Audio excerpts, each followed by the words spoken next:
Saudara yang dirahmati Allah Subhanahu wa taala, kita lanjutkan pembacaan tafsir juz Ammah. Kita masuk pada surat An-Nazi'at, buka halaman 55 ya. An-Nazi'at ya. Adalah surat Makkiyah. Saya ulang lagi, surat Makkiyah adalah surat yang turun sebelum Nabi berhijrah. Adapun surat Madaniyah adalah surat yang turun setelah Nabi berhijrah. Adapun surat An-Nazi'at maka seluruhnya adalah Makkiyah. Dan seperti saya sampaikan, namanya surat-surat Makkiyah, nuansanya adalah nuansa pembicaraan tentang iman bil yaumil akhir, tentang kerasulan Nabi sallallahu alaihi wasallam, karena khitabnya, fokus pembicaraannya terutama kepada orang-orang kafir Quraisy yang mereka mendustakan Nabi sallallahu alaihi wasallam dan mendustakan hari kiamat. Berbeda tatkala surat-surat Madaniyah, maka banyak sekali hukum-hukum fikih di situ ya. Karena sudah berdiri negara Islam, kaum muslimin sudah berkumpul dan selanjutnya. Adapun surat-surat Makkiyah maka kebanyakannya tentang hari akhirat dan juga tentang kerasulan Nabi Muhammad sallallahu alaihi wasallam. Kembali lagi surat An-Nazi'at sama seperti An-Naba, fokusnya tentang penetapan adanya hari kiamat. Karena kalau orang yakin dia akan dibangkitkan dan akan dimintai pertanggungjawaban, tentunya dia akan berhati-hati dalam kehidupan ini. Karena dia tahu setiap yang dia ucapkan, setiap yang dia lihat, setiap yang dia bisikan dalam hatinya, semuanya tercatat dan akan diminta pertanggungjawaban pada hari kiamat kelak. Berbeda dengan orang tidak percaya dengan hari kiamat, maka dia akan melakukan sepuas-puasnya, sesenang-senangnya, karena dia tahu tidak ada yang akan meminta pertanggungjawabannya. Karenanya kita umat Islam harus sering-sering diingatkan juga tentang pentingnya hari kiamat, karena tidaklah kita bermaksiat kecuali karena kita lalai dengan hari tersebut. Semakin kita ingat akan adanya hari pembalasan, kita semakin berhati-hati dalam kehidupan ini. Kita mulai dengan firman Allah yang pertama, wan nazi'ati gharqa. Demi malaikat-malaikat yang mencabut nyawa dengan keras. Surat An-Nazi'at Allah buka dengan bersumpah dengan para malaikat, dan Allah berhak bersumpah dengan makhluk yang Allah kehendaki. Adapun kita manusia tidak boleh bersumpah kecuali dengan nama Allah. Kata Nabi sallallahu alaihi wasallam, "Man halafa bi ghairillah faqad asyrak." Barang siapa bersumpah dengan nama selain Allah, maka dia telah berbuat kesyirikan. Adapun Allah terserah bersumpah dengan wal asr, dengan demi masa, demi duha, demi malam, demi siang, demi fajar, demi malaikat, demi matahari, demi rembulan, terserah Allah Subhanahu wa taala. Terkadang Allah bersumpah dengan dirinya sendiri, "Fala wa rabbika", demi Rabbmu, terserah Allah Subhanahu wa taala. Di sini Allah bersumpah dengan malaikat-malaikat yang sangat agung. Yang pertama adalah wan nazi'at, demi malaikat-malaikat para pencabut nyawa, gharqa, dengan keras. Ini adalah sifat para malaikat yang mencabut nyawa orang-orang kafir, mencabut nyawa orang kafir. Orang kafir dicabut nyawanya dengan keras ya, dengan keras. Sebagaimana disebut dalam hadis, saya lihat halaman 56, kata Nabi sallallahu alaihi wasallam, "Wa innal abdal kafir idza kana fi inqita'in minad dunya wa iqbalin minal akhirah, naza ilaihi minas sama'i malaikatun." Tatkala seorang hamba yang kafir, jika dia akan meninggalkan dunia dan dia menuju kepada akhirat, maka turun kepadanya malaikat-malaikat. Dalam riwayat giladun syidad, yang kasar dan keras. Sudul wujuh, wajah mereka hitam. Ma'ahum al-musuh ya, al-musuh minan nar, yaitu pakaian yang terbuat dari api. Fayajlisuna minhu maddal basar. Ini hadis ma'ruf, hadis Al-Bara' bin Azib dalam Musnad Imam Ahmad ya. Hadis yang panjang, ini hanya potongannya. Maka malaikat tersebut duduk di sisinya sejauh mata dia memandang. Tsumma yaji'u malakul maut. Ini malaikat yang akan menyambutnya. Sebelum malaikat maut datang malaikat menyambut dia dulu. Datang berwajah hitam, kasar, keras, bawa pakaian dari api neraka, kemudian menyambutnya, tunggu malaikat maut datang. Hatta yajlis inda ra'si. Kemudian malaikat maut datang di sisinya, fayaqulu, kemudian malaikat maut berkata, ayyatuhan nafsul khabithah, wahai jiwa yang buruk, ukhruji ila sakhati minallah wa ghadabin. Keluarlah engkau menuju kemurkaan Allah dan kemarahan Allah. Kata Nabi sallallahu alaihi wasallam, fatafarraqu fi jasadihi, maka kemudian nyawanya lari semua ke seluruh sekujur tubuhnya. Fayantazi'uha, maka malaikat maut mencabutnya dengan keras. Kama yuntaza'us safudu minas sufil mablul, seperti besi yang ditarik dari suf itu apa namanya, wol ya, yang dari domba, al-mablul yang basah ya.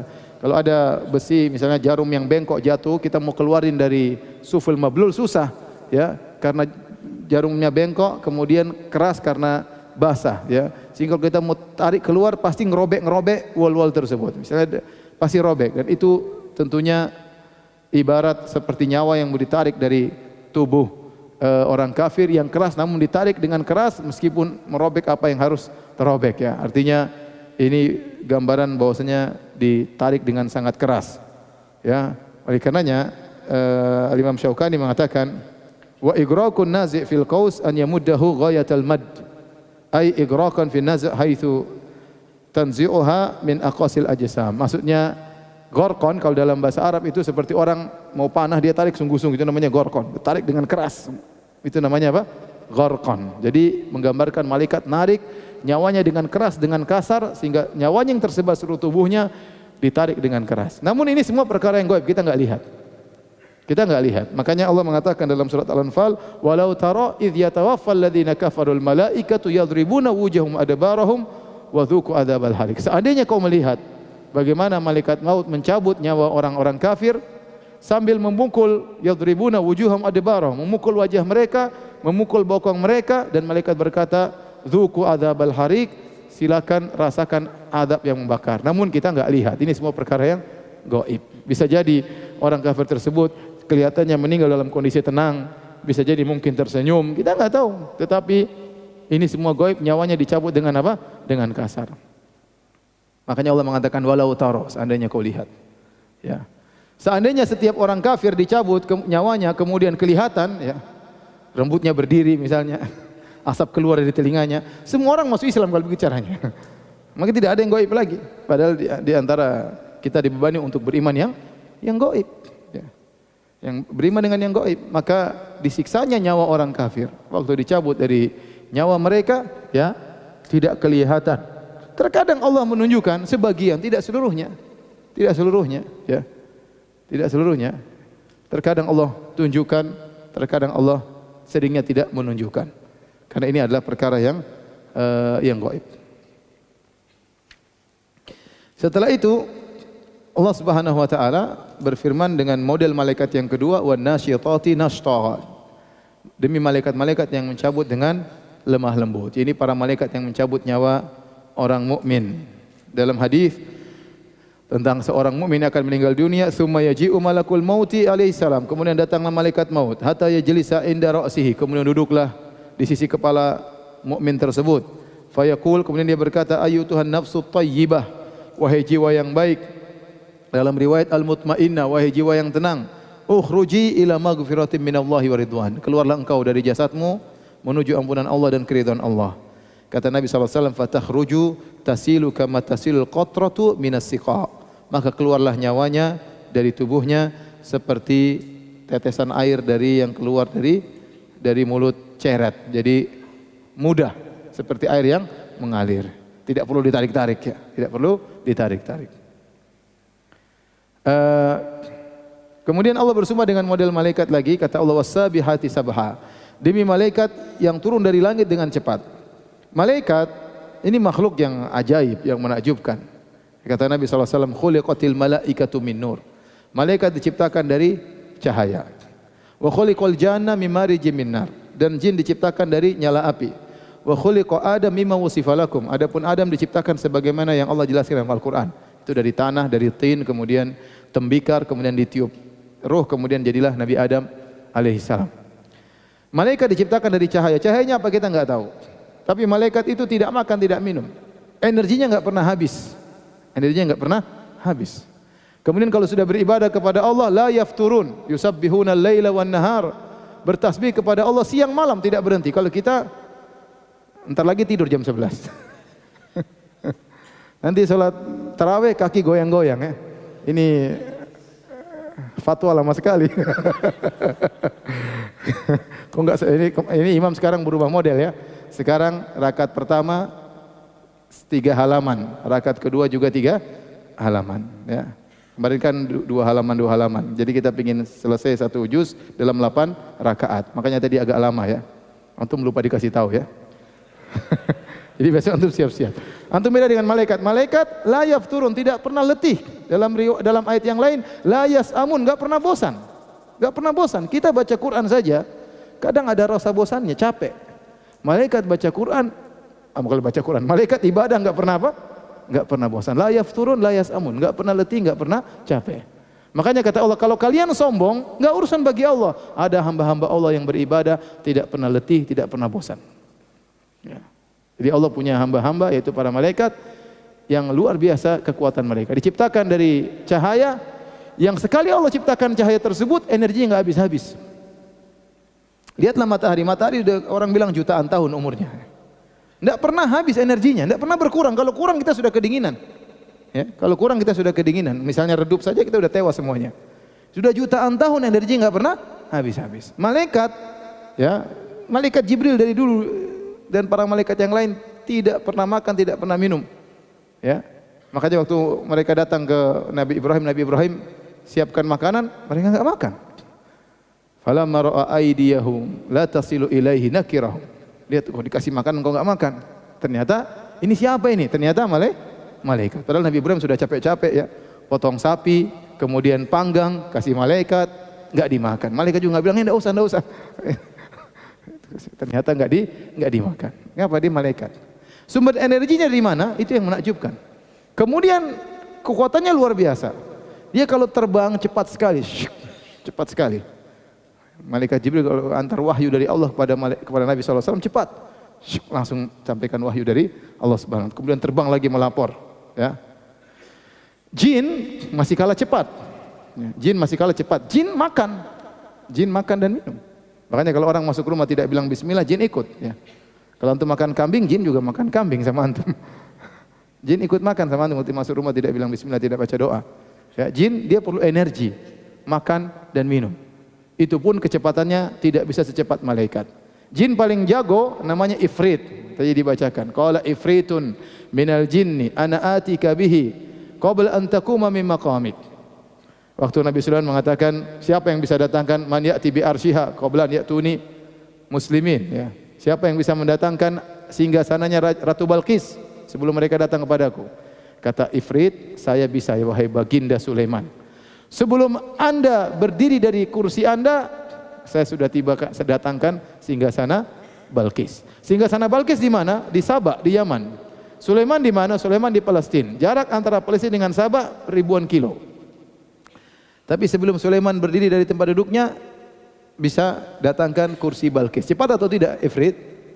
Cepat. Berarti kan cepatlah. Enggak tahu bagaimana caranya. Ada orang yang bilang, jadi ini Ifrit pergi ke mana? Pergi ke Sabah. Sampai di sana dia rubah itu kursinya Ratu Balqis menjadi energi sesuai dengan rumus Einstein. E sama dengan MC kuadrat. Dirubah jadi massa, kemudian dikirim dengan kecepatan kilat menuju ke Palestina, kemudian disusun kembali menjadi massa. Ini enggak tahu dari mana ya. Ini asal semprol kalau bahasa kita. Ya, asal apa namanya? Asbun, asal bunyi ya. Intinya Ifrit sangat hebat, cepat. Tetapi masih kalah cepat dengan siapa? Malaikat. Oleh karena jin, mereka berusaha mencuri berita dari langit. Mereka terbang sampai dekat langit. Enggak gampang terbang ke langit. Enggak gampang ya.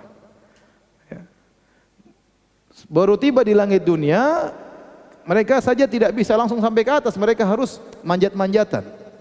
Makanya dalam hadis kata Nabi SAW, fayulkil ila man tahtahu thumma yulkil akhar ila man tahtahu. Yang paling di atas manjat-manjatan, yang paling atas dengan berita, over yang ke bawah, over ke bawah. Mereka punya keterbatasan. Meskipun mereka terbang dengan sangat cepat, masih kalah semuanya dengan malaikat, ya, masih kalah dengan malaikat.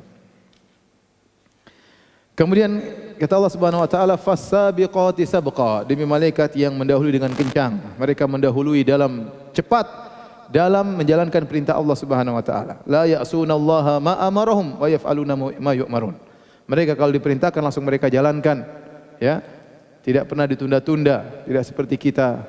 Subhanallah, kita ini manusia, ya, malas, capek, letih, kalau ditanya banyak alasan, ya. Banyak alasan, ya. Apalagi kalau sudah belajar semakin punya dalil untuk meninggalkan, ya. Bukannya semakin bertakwa kepada Allah, malah semakin punya dalil untuk malas, ya.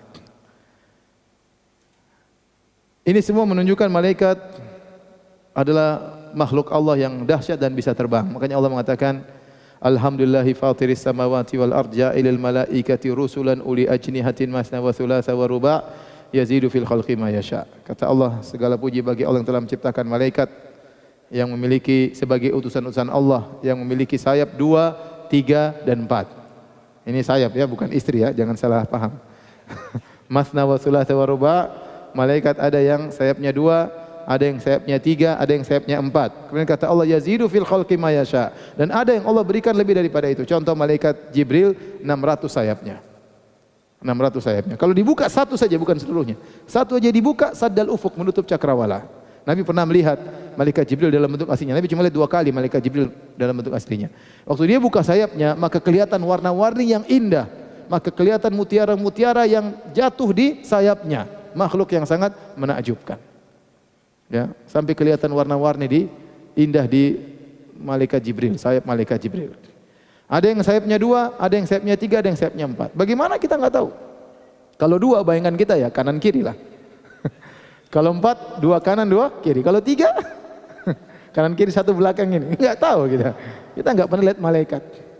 Kita enggak pernah lihat malaikat. Kalaupun kita lihat malaikat pun dia menjelma menjadi manusia. Kebanyakan malaikat datang kepada para rasul dalam bentuk manusia karena susah melihat malaikat dalam bentuk aslinya. Susah. Makanya Nabi hanya melihat malaikat Jibril 2 kali dalam bentuk aslinya, itu pun berat. Ya, orang-orang kafir mengatakan, ya, kami tidak akan beriman kepada engkau wahai Muhammad sampai engkau ya mendatangkan kepada kami malaikat ataupun Allah agar kami lihat langsung. Tapi mereka akan lihat malaikat nanti hari kiamat. Yauma yarawnal malaikata la busra yauma idzil mujrimin. Ya, kalau mereka sudah lihat malaikat, maka tidak ada kabar gembira bagi mereka, yang ada hanya kebinasaan. Nanti akan lihat malaikat. Kita semua akan lihat malaikat. Orang-orang kafir juga akan melihat malaikat. Tapi sekarang susah. Kebanyakan malaikat datang menjelma. Ketemu Nabi Lut menjelma. Ketemu Nabi Ibrahim menjelma. Ketemu Nabi Muhammad SAW juga seringnya menjelma. Terkadang menjadi Dihyi Al-Kalbi, seorang sahabat yang tampan. Terkadang jadi Arab Badui. Terserah malaikat. Dan kalau sudah menjelma, benar-benar seperti manusia. Tidak ada tanda-tanda dia jelmaan. Benar-benar seperti apa? Manusia. Itu kehebatan malaikat. Kemudian malaikat ini kalau kita boleh katakan sangat gaib, sampai kita enggak sadar akan keberadaannya. Malaikat selalu sama kita, nyatat, raqib atid, nyatat.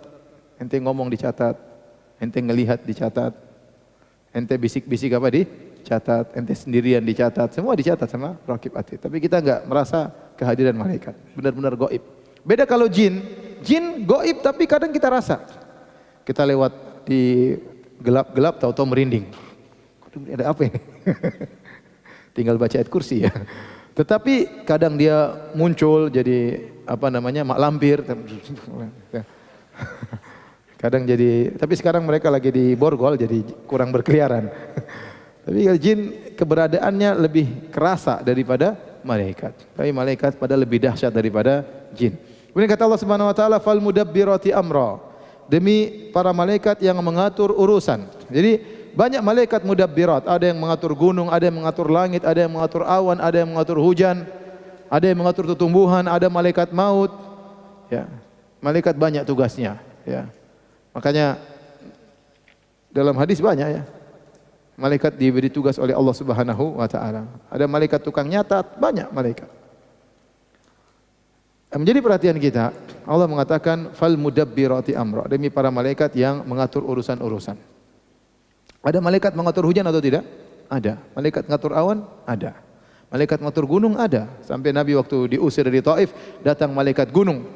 Wahai Muhammad, saya diperintahkan oleh Rabbmu, la in syi'ta la utbiqanna alaihimul akhsyabain. Kalau kau mau, wahai Muhammad, saya akan angkat 2 gunung ini dan saya lempar kepada mereka biar mereka mampu semua. Tinggal Nabi Muhammad perintah karena izin Allah Subhanahu wa taala. Jadi benar-benar dia ngatur gunung. Tetapi kita tahu kalau kita ternyata mengalami musim kemarau, apakah boleh kita minta hujan kepada malaikat gunung? Kita mengatakan wahai malaikat gunung yang ngatur hujan, turunkan hujan. Boleh atau tidak? Nah, boleh. Orang bilang jelas ini syirik. Padahal dia benar-benar mengatur hujan. Nah, boleh kita minta, mau minta sama yang merintahin dia. Mintanya kepada siapa? Allah Subhanahu wa taala. Ya. Sama ibarat kalau saya mau sederhanakan, ada bos, ada supir. Supir itu bawa mobil, dia yang bawa mobil kemana-mana. Tapi kalau kita minta pakai mobilnya langsung minta sama supir, ya salah, mintanya sama bosnya. Ya. Seperti itu. Sama. Kalau gunung mau meletus atau mau ada bencana, apa kita minta kepada malaikat menjaga gunung, wahai malaikat menjaga gunung, begini-begini, tidak boleh, syirik. Itu padahal malaikat benar-benar ngatur. Hujan diatur atas perintah Allah, ngatur gunung atas perintah Allah Subhanahu wa taala, itu pun tidak boleh kita minta kepada malaikat. Apalagi kita minta kepada yang tidak bisa mengatur. Contoh minta kepada mayat. Mayat bisa ngatur apa coba? Enggak bisa apa-apa. Bagaimana kita minta kepada mayat yang tidak bisa berbuat apa-apa? Yang masuk kuburan saja harus kita angkat, memakai baju harus kita kafankan. Sudah enggak bisa sholat, kita yang sholatkan. Bagaimana kemudian sudah kita kuburkan, kemudian kita minta kepada mayat. Dan itulah orang-orang musyrikin, otak mereka enggak jalan. Otak mereka enggak jalan. Bagaimana mereka kuburkan mayat, kemudian mereka minta kepada mayat tersebut. Seandainya mayat bisa ngomong, dia pasti bilang ente bahlul banget. Ente ini yang nguburin ana, ente yang mandiin ana, ente yang doain ana, ente yang sholatin ana. Terus ente minta sama ana. Otak ente taruh di mana? Cuma mayat enggak bisa ngomong ya. Seandainya mayat tersebut masih hidup, ngapain kita kuburin dia? Seandainya dia masih hidup, ngapain kita sholatin dia? Dia sholat sendiri. Kalau dia masih hidup, ngapain kita doain dia? Dia doa sendiri. Kita yang doain, kita yang mandikan, kita yang sholatkan, kita yang kuburkan. Setelah itu kita minta sama dia. Tapi orang-orang musyrikin ada aja dalilnya. Oh ini karena begini, oh ini karena begitu. Itu malaikat saja yang ngatur awan, tidak boleh kita minta sama dia. Itu benar-benar ngatur loh, bukan cuma benar-benar ngatur, dikasih mandat oleh Allah untuk ngatur. Ini mayat ngatur apa? Mana dalilnya Allah kasih mandat untuk ngatur alam semesta?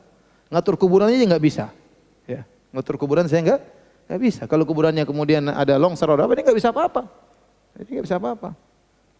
Kalau ada orang gali kuburannya curi apanya, nggak bisa apa-apa. Zaman dahulu orang sering curi kain kafan, karena kain dulu mahal. Ya, orang baru dikubur, digali, dicabut, diambil kain kafannya. Sudah tidak takut sama mak lampir, sama nyebrol. Enggak ada mak lampiran. Taib. Kemudian kata Allah Subhanahu wa taala, yauma tarjufur rajifah. Inilah maksud Allah bersumpah dengan nama malaikat semuanya. Wan nazi'ati gharqa wan nasyitati nashta wasabihati sabah fasabiqati sabaqa falmudabbirati amra, untuk menekankan satu perkara.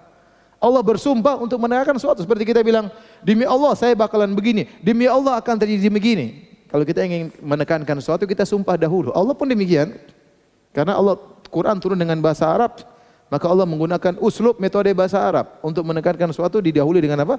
Sumpah. Maka Allah bersumpah demi malaikat, demi malaikat, demi malaikat, demi malaikat, yauma tarjufur rajifah, akan terjadi hari di mana ketika tiupan pertama mengguncang alam, menggentarkan. Tarjif itu, rajifah itu getaran. Ya, terjadi gempa yang luar biasa. Itulah yang kata Allah, idza zulzilatil ardu zilzalaha. Tatkala bumi digoncangkan sedahsyat-dahsyatnya, ayuhan nasu taqu rabbakum inna zalzalatas saati syai'un azim. Wahai manusia sekalian, ketahuilah bahwasanya gempa yang akan terjadi pada hari kiamat sangatlah dahsyat. Kita enggak usah bicara gempa hari kiamat, gempa sekarang aja ya, mengerikan.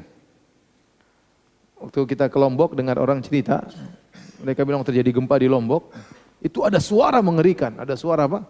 Mengerikan. Mereka lihat Gunung Rinjani kayaknya mau meledak. Sebagian mereka menyangka ini hari kiamat. Karena gempa bukan gempa gitu aja, ada suara yang mengerikan. Itu orang udah ketakutan luar biasa. Demikian juga kawan-kawan yang mengalami gempa di Jogja, mereka juga mengatakan ada suara yang mengerikan. Mereka dengar sesuatu. Ya. Apalagi gempa pada hari kiamat kelak. Ya. Kemudian kata Allah, tatba'uhar radifah. Setelah tiupan sangkakala pertama, diiringi dengan tiupan sangkakala kedua. Ini sudah kita jelaskan pada pertemuan sore tadi. Antara nafkhatul ula dengan nafkhatul tsaniyah, antara tiupan pertama dengan tiupan kedua 40. Cuma Abu Hurairah tidak menjelaskan. Nabi mengatakan apa? 40 hari kah? Atau 40 bulan kah? Atau 40 tahun. Tapi ada jarak. Ya. Kemudian perhatikan halaman 65, saya bacakan. Ya, Nabi mengatakan, ma baina nafkhatain arbaun. Nabi bersabda antara dua tiupan ada 40. Qalu, orang-orang yang mendengar hadis ini bertanya kepada Abu Hurairah, "Ya Abu Hurairah, arbauna yauman, apakah 40 hari?" Qala abait. saya enggan mengucapkan 40 hari. Qalu arba'una syahran. Apakah dia jarak antara dua tiupan tersebut 40 bulan? Kata beliau, abait, saya tidak bisa memastikan. Qalu arba'una sanah, apakah 40 tahun? Kata Abu Hurairah, abait, saya juga enggan menetapkan 40 tahun. Kemudian Nabi menjelaskan, "Tsumma yunzilullahu minas sama'i ma'an fayambutun." Allah turunkan air. Ya. Jatuh kepada mayat-mayat tersebut, maka mereka pun tumbuh. Kama yambutul baqlu, sebagaimana ya, sayur mayur yang tumbuh. Walaysa minal insani syai'un illa yabla. Tidak ada satu bagian dari manusia pun kecuali akan sirna, illa adhaman wahidan, kecuali satu jenis tulang, wa huwa ajbudz dzam, yaitu tulang ujung tulang ekor. Wa minhu yurakkabul khalqu yaumal qiyamah. Dari situlah kemudian manusia disusun kembali. Kemudian terbentuk, maka jadilah manusia ya. Makanya kalau antum baca kisah siapa?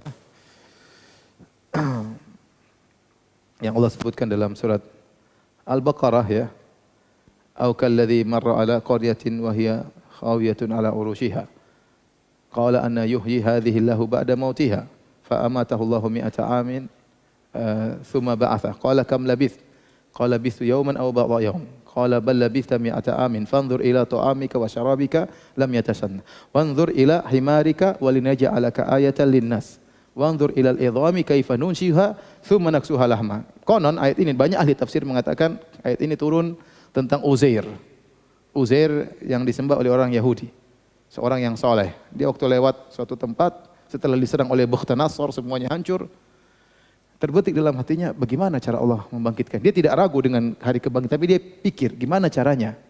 Tiba-tiba Allah buat dia tidur, Allah matikan dia. Allah matikan dia. 100 tahun. 100 tahun. Waktu dia lagi sama himarnya. Kemudian setelah 100 tahun, dia dibangkitkan. Hidup kembali. Ya. Ditanya, kau tidur berapa lama? Paling sehari atau setengah hari. Dia tidur pagi, bangun sore. Pikiran dia, tadi pagi bangun sore ini. Kata Allah, tidak, kau sudah tidur 100 tahun. Kemudian Allah bilang, coba lihat himarmu. Himarnya sudah hancur, tulangnya sudah hilang kemana. Tiba-tiba Allah datangkan tulangnya. Tersusun. Tulang doang tanpa daging. Kemudian setelah itu Allah datangkan daging. Ada yang mengatakan sebagai ahli tafsir, yang pertama dia dulu, sebelum himarnya.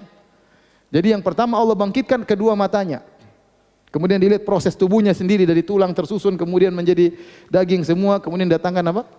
Datangkan himar. Mudah bagi Allah, mau begitu-begitu gampang, tinggal kun fayakun.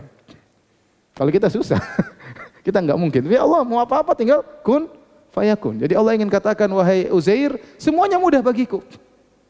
Semuanya mudah bagiku. Akhirnya dia hidup kembali, kemudian dia pulang ke kampungnya. Dia lihat semua sudah berubah karena sudah 100 tahun. Ya, semua sudah berubah. Terus dia ketemu orang-orang, dia bilang, saya Uzair. Ah, gimana Uzair? Uzair sudah meninggal 100 tahun yang lalu, kata orang-orang. Dia ketemu cucu-cucunya, cucu-cucunya lagi. Lebih tua cucu-cucunya daripada dia. Lebih tua cucunya daripada dia. Intinya, Allah mudah bagi Allah untuk menghidupkan kembali. Nah, manusia proses penciptaan manusia beterbalikan dengan proses penghidupan kembali manusia. Kalau manusia diciptakan dari apa? Allah menciptakan Nabi Adam dari apa? Dari tanah. Allah ambil tanah dari berbagai macam model tanah. Setelah itu tanah hitam, tanah macam-macam sehingga anak Adam warna-warni. Setelah dikumpulkan tanah tersebut, kemudian dicampur dengan air, jadi tin. Setelah jadi tin dibiarkan ya sampai jadi hama'im masnun, sampai dia menghitam dalam cukup waktu yang lama. Setelah itu baru dibentuk oleh Allah. Kata Allah salsalin kal fakhar, seperti tembikar. Dibentuk seperti Nabi Adam. Berongga. Setelah itu baru Allah tiup ruh. Maka jadilah tembikar tadi ya, jadi Adam alaihi salam. Seperti Nabi Isa waktu menghidupkan burung, dia bentuk burung dari tin, kemudian tiup keluar ada ruh, jadi burung terbang. Bagaimana caranya? Kun fayakun, mudah. Manusia, jadi yang kalau proses penciptaan yang paling terakhir ruh. Tanah dulu, proses-proses, kemudian apa? Ruh. Nah, kalau manusia mati, ruh dulu dicabut. Ruh dicabut, daging-daging, kemudian kembali lagi menjadi apa? Tanah. Baru kemudian Allah, nanti hari kiamat Allah turunkan air, ya kemudian tumbuhlah manusia kembali untuk bangkit pada hari kiamat. Pada hari tersebut kata Allah Subhanahu wa taala, "Qulubu yauma idzi wajifah." Maka jantung-jantung pada hari tersebut ketakutan, yaitu hati manusia penuh ketakutan. Ya. Sampai begitu takutnya dalam orang-orang kafir Allah mengatakan, "Wa nahsyurul mujrimina yauma idzin zurqa." Kami kumpulkan orang-orang kafir pada hari kiamat kelak dalam kondisi zurqa, biru. Kalau orang ketakutan biasanya kan putih, pucat kan? Pucat. Ini bukan pucat, sampai biru. Saking mengerikannya. Sampai dikatakan mata mereka juga apa? Biru. Saking ketakutan yang luar biasa. Allah juga sebutkan dalam surat Ibrahim kata Allah, "Wa afidatuhum hawa." Dada mereka kosong. Kata para ulama karena saking takutnya jantungnya naik sampai di kerongkongan. Saking ketakut sehingga dadanya ini kosong, tempat jantung ini enggak ada isinya. Jantung naik ke atas. Saking apa? Ketakutan, mata mereka terbelalak, ya. Wala tahsabannallaha ghafilan amma ya'maludz zalimun innama yu'akhiruhum liyaumin tashkhasu fil absar. Jangan kau sangka Allah lalai dengan orang-orang zalim. Allah tunda azab mereka sampai pada hari di mana mata manusia terbelalak ketakutan. Kemudian kata Allah wa afidatuhum hawa. Jantung mereka dada mereka kosong karena ketakutan. Kata Allah absaruha khashi'ah. Pandangan mereka tertunduk penuh ketakutan, ya. Yaquluna inna lamarduduna fil hafirah. Mereka berkata, orang-orang kafir musyrikin berkata, apakah kami benar-benar akan dikembalikan sebagaimana semula? Mereka mengingkari. Allah sebutkan hari kiamat, kata mereka enggak mungkin. A idza kunna idhaman nakhirah?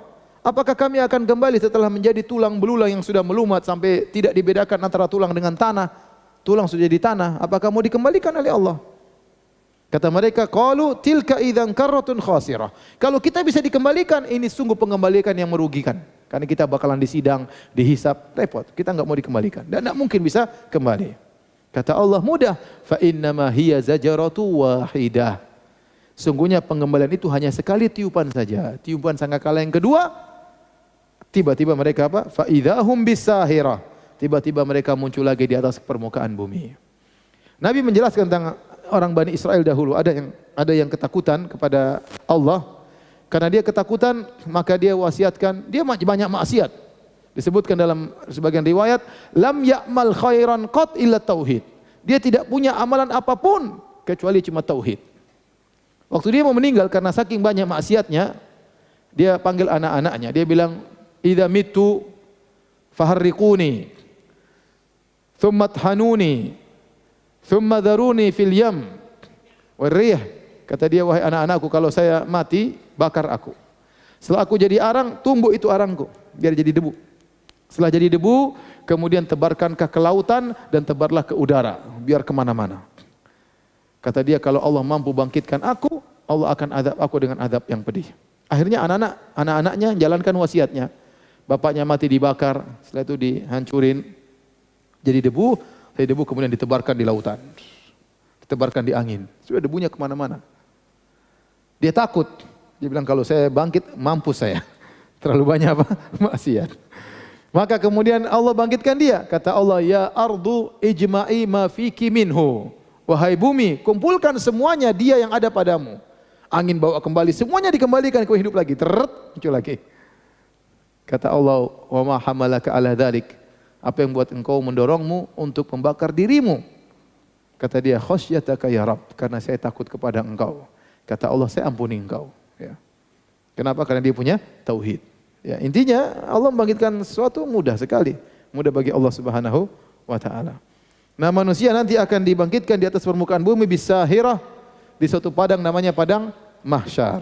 Padang mahsyar. Taib. Setelah itu kita masuk kisah Nabi Musa dan Fir'aun. Kisah Nabi Musa dan Fir'aun. Sudah atau lanjut? Hah? Sudah ya? Sudah atau lanjut? Yang lanjut angkat tangan. Yang sudah angkat tangan. Hah? Bentar. Terlalu lama terawihnya tadi. Besok lebih lama lagi mudah-mudahan. Baik. Kita mau cerita tentang kisah Nabi Musa sama Fir'aun. Tadi kita dengar cerita Nabi Musa Fir'aun dalam surat Asy-Syu'ara, ceritanya panjang. Ya, diulang lagi dia dalam surat Al-Qasas. Panjang lagi ceritanya. Saya ceritakan secara singkat. Jadi begini ceritanya. Nabi Yusuf pindah dari Palestina ke Mesir. Di sana dia jadi menteri. Jadi menteri kemudian dia panggil bapaknya, ibunya, kakak-kakaknya, paman-pamannya, om-omnya semua pindah. Akhirnya mereka pindah ke Mesir. Nabi Fir'aun Fir'aun itu raja Mesir. Ada yang mengatakan di zaman Nabi Yusuf bukan Fir'aun tapi Heksos. Itu suku yang lain. Bukan suku Akbat. Allah alamin khilaf di kalangan para ahli tarikh. Intinya kemudian dikasih tempat untuk Yusuf. Karena dia orang penting di Mesir, dikasih tempat. Mulailah Bani Israel menempati tempat tersebut. Kemudian mereka beranak pinak.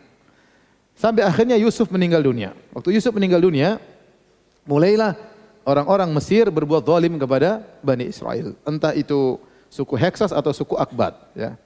Sampai muncullah seorang raja Fir'aun. Fir'aun itu raja yang sangat bengis. Maka mereka pun memperbudak Bani Israel. Siksa, dibunuh, dipekerjakan, sampai disebutkan wa Fir'auna dzil autad. Ya. Sampai Allah sebutkan Fir'auna dzil autad, yaitu Fir'aun yang memiliki tali-tali untuk menyiksa orang. Disebutkan di antara ahli tafsir kalau dia menyiksa, dia tarik orang sini tali sebelah kanan, tali sebelah kiri, kaki sebelah kanan, ditarik krek gitu. Disiksa, jadi senang. Jadi ada tempat untuk nonton menyiksa Bani Israel.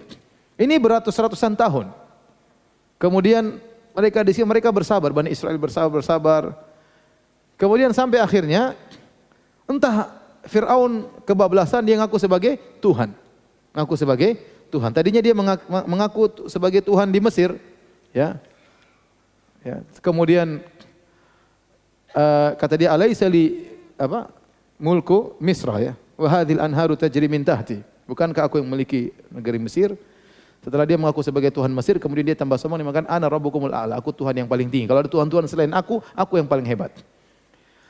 Kemudian dia sudah merasa sebagai Tuhan, disebutkan umurnya sampai lama, ratusan tahun enggak mati-mati, sehingga dia merasa dirinya Tuhan. Tahu-tahu ada dukun yang bilang, Fir'aun, engkau Tuhan. Ya, tapi ramalanku mengatakan di tahun sekian-sekian akan lahir seorang anak dari Bani Israel yang menggulingkan singgasanamu. Fir'aun kaget. Akhirnya Fir'aun suruh anak buahnya mensensus semua perempuan yang hamil, disensus. Disensus, hamil. Karena untuk ditungguin nanti lahir. Kalau lahir, laki-laki harus dibunuh. Karena setiap laki-laki ada anak satu di antara sekian anak yang lahir akan menggulingkan singgasanamu. Akhirnya disensus semua. Maka kemudian waktunya melahirkan, semua petugas Fir'aun jaga. Dulu nggak ada USG gitu. Jadi kalau keluar perempuan, dibiarkan. Keluar laki-laki, dibunuh. Yuqattiluna abna'ahum wa yastahyuna nisa'ahum. Anak laki-laki dibunuh, anak perempuan dibiarkan. Ya. Subhanallah. Ini Fir'aun Tuhan tapi dia bahlul, percaya sama dukun. Padahal enggak boleh Tuhan percaya sama dukun. Ini dukun lebih pintar daripada Tuhan. Akhirnya Harun sudah lahir. Harun kakaknya Musa. Sudah apa? Sudah lahir. Dia tidak terkena tahun pencarian anak lahir. Qadarullah disebutkan bahwasanya Nabi Musa ibunya waktu mengandung pertama perutnya tidak terlalu besar sehingga dia lolos dari sensus. Kemudian waktu melahirkan, dia ketakutan karena kalau terdengar suara anak kecil akan datang langsung dibunuh. Itulah kemudian Allah perintahkan kepada ibunya Nabi Musa waktu melahirkan Nabi Musa, anikdhifihi fit tabuti faqdhifihi fil yammi falyulqihil yammu bisahil. Maka suruh letakkan dalam apa? Dalam tabut, dalam keranjang dengan penuh kesedihan. Tapi Allah mengatakan inna radduhu ilaiki wa ja'iluhu minal mursalin. Kami akan kembalikan dia kata Allah, jangan khawatir. Bahkan kami akan jadikan dia seorang apa? Rasul. Karena beriman dengan perintah Allah Subhanahu wa taala, sang ibu yang begitu sayang kepada Nabi Musa, akhirnya diletakkan Nabi Musa dalam keranjang, kemudian dilepas di Sungai Nil. Bayangkan, siapa yang bisa selamat di Sungai Nil? Ada buaya, ada macam-macam, mungkin tenggelam, tapi karena perintah Allah dia lepaskan. Subhanallah, nangis dengan penuh kesedihan. Bayangkan, baru lahir sudah ditinggalkan. Anak yang sudah ditungguin 9 bulan, baru lahir harus dibuang. Tapi atas perintah Allah, maka dia jalankan. Maka lewatlah. Waktu itu, jadi Sungai Nil itu melewati kerajaan Fir'aun. Fir'aun lagi duduk sama istrinya. Disebutkan istrinya itu Asia bintu Muzahim. Ya. Kebetulan ini istrinya tidak punya anak sama Fir'aun. Bukan kebetulan, semuanya sudah diatur ya. Tapi begitulah skenario yang Allah susun, yang Allah bikin, takdirnya ini perempuan tidak punya anak. Begitu dari kejauhan ada keranjang yang lewat, subhanallah. Apa itu? Coba ke sini, bawa sini. Pas diambil ada anak menangis. Awe, awe. Musa kecil nangis. Papi, papi. Fir'aun ini. Fir'aun ada apa ya? Dia ada sifat bagaimanapun dia sok bangsat, dia juga ada sifat manusiawi. Namanya anak kecil, dia pasti punya, lihat anak kecil kasihan ya. Begitu dia lihat, dibuka keranjang, ternyata Musa ini kulitnya hitam, seperti bukan hitam, coklat, seperti kulit Bani Israel, bukan suku Akbat putih-putih. Kata dia, wah ini jangan-jangan anak Fir'aun mau bunuh. Kata istrinya, la taqtuluhu, jangan kau bunuh dia. Asa an yanfa'ana au nattakhidahu walada. Siapa tahu kalau besar jadi manfaat bagi kita, kita pekerjakan atau jadi anak angkat. Akhirnya Fir'aun ngalah, dia tidak bunuh Musa. Dan ini menunjukkan Fir'aun sayang sama istrinya ya. Bayangkan, itu Fir'aun yang jagoan, yang bengis, yang bangsat. Dibilang sama istrinya, papi jangan bunuh. Iya sayang. Apalagi ente yang bahlul-bahlul begini. Marahin istri, ngomelin istri, ninju istri. Subhanallah. Jadi istrinya bilang, jangan bunuh dia wahai papi. Akhirnya papi Fir'aun gak jadi bunuh Nabi Musa. Akhirnya Nabi Musa diambil. Kata Allah, wa alqaitu alaika mahabbatan minni.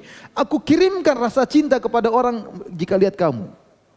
Itu istrinya Fir'aun langsung sayang kepada siapa? Si Musa kecil. Fir'aun juga sayang. Kata Allah, wa alqaitu alaika mahabbatan minni. Dalam sebagian tafsir, Allah memberikan orang lihat Musa sayang. Kemudian akhirnya mereka bingung, ini Musa nangis terus. Carikan susu, cari siapa yang bisa susuin. Dipanggillah ibu-ibu untuk nyusuin Musa. Masih kecil, nangis terus. Mereka yang gelisah. Kata Allah, wa harramna alaihil maradhi'a min qabl. Kami haramkan semua susu ibu-ibu. Dibawakan ibu, kata Musa enggak enak. Ibu satunya lagi, enggak mau. Wah, nangis terus, datang lagi. Coba lagi, enggak jadi. Bingung mereka, ini gimana nih? Tiba-tiba kakaknya dari Musa melihat dari jauh ya. Fabasurat an junubin. Dia lihat dari jauh. Dia lihat, oh diambil sama istrinya Fir'aun. Kemudian, oh alhamdulillah selamat adekku. Dilihat dari jauh. Kusih, kata ibunya, coba periksa ke adekmu, coba lihat cek. Dilihat, oh diambil sama istrinya Fir'aun. Kemudian heboh. Pagi itu heboh. Kenapa? Fir'aun perintahkan semua ibu-ibu datang untuk apa? Nyusui Musa, dan tidak ada yang bisa nyusui siapa? Musa. Ini anak ajaib, semua tidak ada yang bisa nyusui dia. Akhirnya kakaknya datang, dia mengatakan, hal adullukum ala ahli baitin ya. Yakfulunahu wa hum lahu nasihun. Mau saya tunjukkan kepada suatu keluarga yang bisa nyusui anak ini? Oh silakan. Akhirnya datanglah ibunya Nabi Musa, subhanallah. Di sore hari, kata Allah, faraja'naka ila ummika kay taqarra 'ainuha wa la tahzan. Kami kembalikan engkau kepada ibumu. Pagi hilang, sore sudah kembali. Pagi nangis-nangis, sore sudah kembali. Akhirnya Fir'aun ngambil ibunya Nabi Musa, disuruh tinggal di istana Fir'aun. Suruh nyusuin siapa? Musa. Digaji oleh Fir'aun. Masya Allah. Apalagi yang kurang?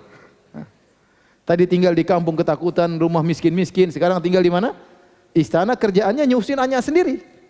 Sudah ibunya nyusuin siapa? Nyusuin Musa.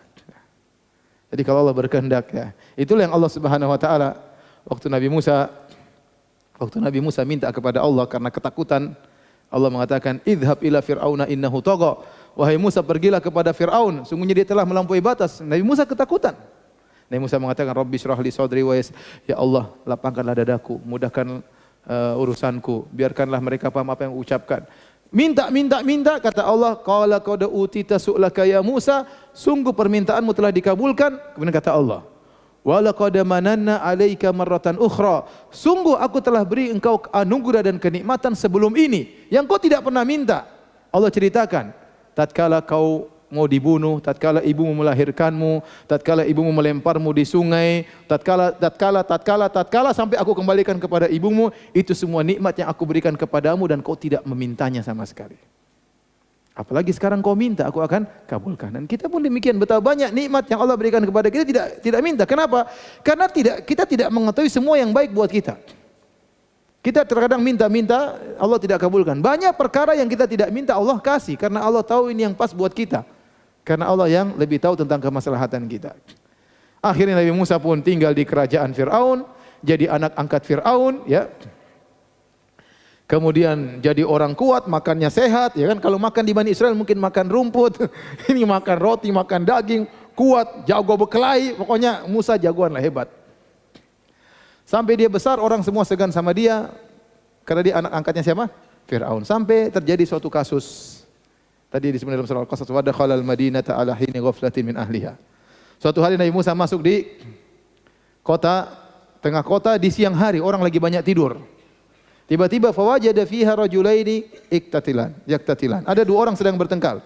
Hadza min syi'ati wa hadza min aduwi. Yang satu dari Bani Israel, satu dari suku Akbat. Kemudian fastaghathahu alladhi min syi'ati 'ala alladhi min aduwihi. Mereka lagi berkelahi, kemudian yang dari Bani Israel berpanggil, Musa, Musa, tolong saya, Musa." Akhirnya Musa marah. Ya, fawakazahu Musa faqada alaih. Nabi Musa datang kemudian dia pukul. Dung, mati langsung, subhanallah. Nabi Musa itu kuat. Badannya apa? Kuat. Nanti kita sebutkan di antara kekuatannya nanti. Tapi di antaranya Nabi Musa disebutkan dalam Sahih Al-Bukhari, waktu Nabi Musa dituduh sama kaumnya bahwasanya dia itu punya penyakit di kemaluannya, di bagian bijinya besar katanya. Kaum Nabi Musa itu brengsek, masa nabinya dituduh begitu? Jadi mereka nuduh Nabi itu Musa itu kan, jadi Bani Israel dulu mereka mandi telanjang. Mereka mandi telanjang bareng. Itu syariat dulu, mereka mandi telanjang bareng. Nabi Musa enggak, dia mandi sendiri, dia pemalu, tidak mau mandi sama murid-muridnya. Akhirnya mereka nuduh, itu guru kita itu, ustadz kita itu, dia tidak mandi. Tidak mandi sama kita karena ada masalah sama bijinya, penyakit besar bijinya. Akhirnya Allah ingin membebaskan tuduhan mereka terhadap Musa. Makanya kata Allah Subhanahu wa taala, "La takunu kalladzina adzau Musa." Janganlah kalian seperti orang yang menyakiti Nabi Musa. Fabarra'ahu Allahu mimma qalu. Akhirnya Nabi Musa lagi mandi, kemudian dia taruh baju di batu dalam Sahih Al-Bukhari. Kemudian dia mandi. Kemudian Allah mentakdirkan batu tersebut jalan. Batu tersebut lari. Musa gitu, batu bajuku. Musa langsung naik di atas sungai, dia kejar batu. Ya Thawbi, ya Hajar, Thawbi, weh. Batu, itu bajuku. Dikejar. Akhirnya Musa lewat di teman-temannya. Mereka lihat semuanya. Oh, enggak ada apa-apa rupanya. Itu ceritanya. Intinya Nabi Musa kemudian pukul batu tersebut. Duang. Ada bekas pukulan Nabi Musa di situ. Bayangkan. Nanti kalau mukul batu, bekas batu di sini.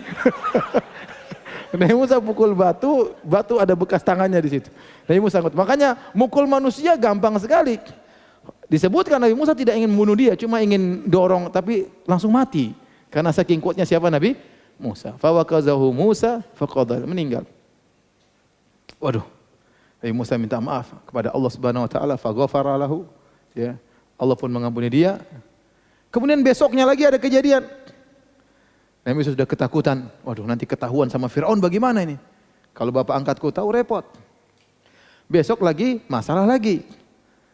Ini orang yang Bani Israel berkelahi lagi, cari perkara. Dia berkelahi sama dari suku Akbat ceritanya. Akhirnya dia minta tolong lagi. Wahai Musa, tolong saya. Kata Nabi Musa, engkau ini innaka gawin mudhillum mubin. Kau ini bikin masalah ini, kau bikin sesat saya. Tapi akhirnya waktu dia mau kalah, minta tolong Musa waduh ini bahaya kalau dibiarin. Akhirnya dia tolong lagi. Dia mau pukul lagi orang Mesir tadi. Musa, aturidu an taqtulani kama qatalta nafsan bil ams. Kau ingin bunuh saya seperti bunuh kemarin kawan saya. Nah Musa, kok tahu dia saya kemarin bunuh orang? Berarti berita sudah tersebar. Dia kaget. Akhirnya datang wajah ar-rajulun min aqsal madinati yas'a. Ada orang datang dari jauh. Wahai Musa, sungguhnya orang-orang sudah berkumpul. Gimana ayatnya? Innal mala'a ya'tamiruna bika liyaqtulu. Mereka sudah berkumpul ingin bunuh engkau. Ya, maka fakhruj. Inilah minan nasin. Keluarlah engkau dari kota Mesir. Aku sungguh menasihati engkau. Fakharaja minha khaifan yataraqab. Nabi Musa pun ketakutan. Waduh, ternyata kasus dia sudah ketahuan, mereka sudah rapatkan dan mereka mau bunuh siapa? Musa. Namanya manusia, dia ketakutan. Sendirian mau lawan Fir'aun dan bala tentaranya. Ya. Maka dia pun kabur tanpa persiapan. Dia pun kabur pergi ke Madian. Disebutkan oleh para ahli tafsir dia tidak bawa makanan, tidak bawa apa-apa sehingga dia harus makan dedaunan di tengah perjalanan karena tidak ada makanan. Sampailah dia di negeri Madian sebagaimana Allah sebut dalam surat Al-Qasas. Walamma warada ma'a Madian wajada alaihi ummatan minan nasi yasqun. Tatkala sampai negeri Madian kebetulan dia lihat ada sumur, kemudian ada orang-orang sedang mengambil air dari sumur. Ya, laki-laki banyak ambil air dari sumur tersebut. Wa wajada min dunihim imra'ataini tadhudan. Dan ternyata di sekian banyak orang tersebut ada dua wanita yang menghalang-halangi kambing-kambing mereka. Tidak ikut ngambil air. Maka Nabi Musa pun datang kepada mereka berdua. Nabi Musa bertanya, "Ma khatbukuma? Kenapa kalian tidak mengambil air?" Maka dua wanita berkata, "Qalata la nasqi hatta yusdirar ri'a." Kami tidak akan ambil air sampai orang-orang pergi semua. Wa abuna syaikhun kabir. Ayah kami sudah tua. Makanya yang harusnya ngambil air laki-laki. Yang kerja berat laki-laki. Tetapi karena bapak kami sudah tua, terpaksa kami yang harus ngambil air. Akhirnya Nabi Musa alaihissalam kasihan sama mereka berdua. Fasaqalahuma. Ya, kemudian Nabi Musa pun mengambilkan air untuk mereka. Tsumma tawalla ila dhil. Setelah itu dia pun pergi bernaung di bawah sebuah pohon. Faqala rabbi inni lima anzalta ilayya min khairin faqir. Dan dia berdoa, ya Allah, sungguh aku sangat butuh dengan kebaikanmu. Disebutkan Nabi Musa lapar. Nabi Musa lapar. Sehingga dia minta agar diberi makan oleh Allah Subhanahu wa taala. Ya, ini menunjukkan bagaimana dua wanita tadi menghindari ikhtilat. Dia tidak masuk di sela-sela para lelaki untuk ambil air. Dan ini juga menunjukkan mereka kaum yang buruk. Sudah tahu ada perempuan nunggu air, tidak didahulukan. Mereka tidak perlu dengan dua wanita tersebut. Harusnya laki-laki tahu ada perempuan didahulukan. Cuma dua orang perempuan. Kalau 1000 perempuan ya lain cerita. Cuma dua orang, kenapa tidak didahulukan? Ya. Kemudian setelah itu Nabi Musa menolong mereka berdua tanpa ada harapan dapat imbalan apa-apa. Kasihan aja dibantu. Kemudian mereka berdua pulang. Nabi Musa berdoa di bawah pohon, Rabbi inni lima anzalta ilayya min khairin faqir. Aku butuh dengan kebaikanmu. Tidak lama kemudian, kata Allah, faja'athu ihdahuma tamshi ala istihya. Maka datanglah salah seorang dari wanita tersebut datang kepada Nabi Musa berjalan sambil tersipu-sipu malu. Qalat inna abi yad'uka liyajziyaka ajra ma saqaita lana. Ayahku memanggilmu untuk memberi imbalan atas kebaikan engkau telah memberikan minum bagi kami. Akhirnya Nabi Musa pun jalan pulang menuju ke rumah orang tersebut. Falamma ja'ahu wa qassa 'alaihi al-qasas qala la takhaf. Nabi Musa pun cerita apa yang dia alami, maka orang soleh ini ya di negeri Madian ini berkata, la takhaf, jangan kau takut. Najauta minal qaumidz zalimin, kau sudah selamat dari orang zalim. Ini Madian di luar kekuasaan Firaun. Firaun cuma Tuhan Mesir ya. Madian ini sudah kota yang lain. Jadi jangan kau khawatir, kau sudah selamat. Kemudian salah seorang dari wanita tersebut berkata, dari dua wanita tadi, qalat ihdahuma ya abati istajir. Salah seorang dari dua wanita itu berkata, wahai ayahanda, pekerjakanlah si Musa ini. Inna khairu man istajartal qawiyul amin. Sungguhnya orang yang terbaik yang dijadikan pekerja adalah yang kuat dan amanah. Timbul pertanyaan, dari mana wanita ini tahu Nabi Musa kuat dan amanah? Kata para ulama menjelaskan alur tafsir, dia tahu Nabi Musa kuat karena Nabi Musa waktu mengambilkan air bagi mereka, ya biasanya wanita ini mengambil sisa-sisa air yang ada di situ, kambing-kambing air yang tumpah, karena sumur ditutup dengan batu yang berat yang hanya bisa diangkat oleh 6 orang. Ternyata Nabi Musa ngangkat sendirian ya. Oh, jagoan kuat. Jadi dia tahu Nabi Musa apa? Qawi, kuat. Kemudian amanah, dari mana dia tahu? Karena wanita ini mengatakan yang terbaik adalah yang kuat dan amanah, dan dia kuat dan amanah. Dari mana dia tahu Nabi Musa amanah? Banyak hal. Pertama, dari Musa tidak menggoda dua wanita ini. Bicara dengan wanita tersebut hanya sekedar apa? Keperluan. Ya.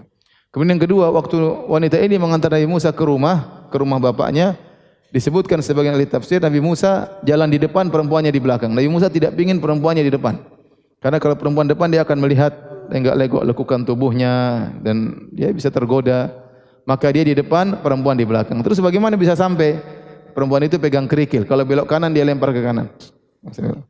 Kiri lempar ke kiri. Sampai ke rumah. Berarti Nabi Musa apa? Amanah. Ya, kalau dia mau berbuat jahat sama wanita ini mudah. Ya, berarti dia amanah, dia menundukkan pandangan, dia menjaga pandangan, tidak ingin melihat lekukan tubuh wanita, maka dia pun jalan di depan, adapun sang wanita di belakang. Akhirnya Nabi Musa pun ditawari nikah oleh lelaki soleh dari negeri Madian. Ini dia berkata, "Inni uridu an unkihaka ihda ibnatayya hataini ala an ta'jurani thamaniya hijaj." Wahai Musa, aku ingin ya menikahkan engkau dengan salah seorang dari dua putriku ini dengan syarat kau bekerja denganku selama 8 tahun. Jadilah Nabi Musa setuju, ya enggak apa-apa. Maharnya adalah kerja selama 8 tahun. Wa in atmamta asyran famin indi. Kalau kau mau kerja 10 tahun terserah kamu. Ya, ternyata kata para ulama Nabi Musa milih 10 tahun. Untuk bayar mahar kerja jadi penggembala kambing 10 tahun ya.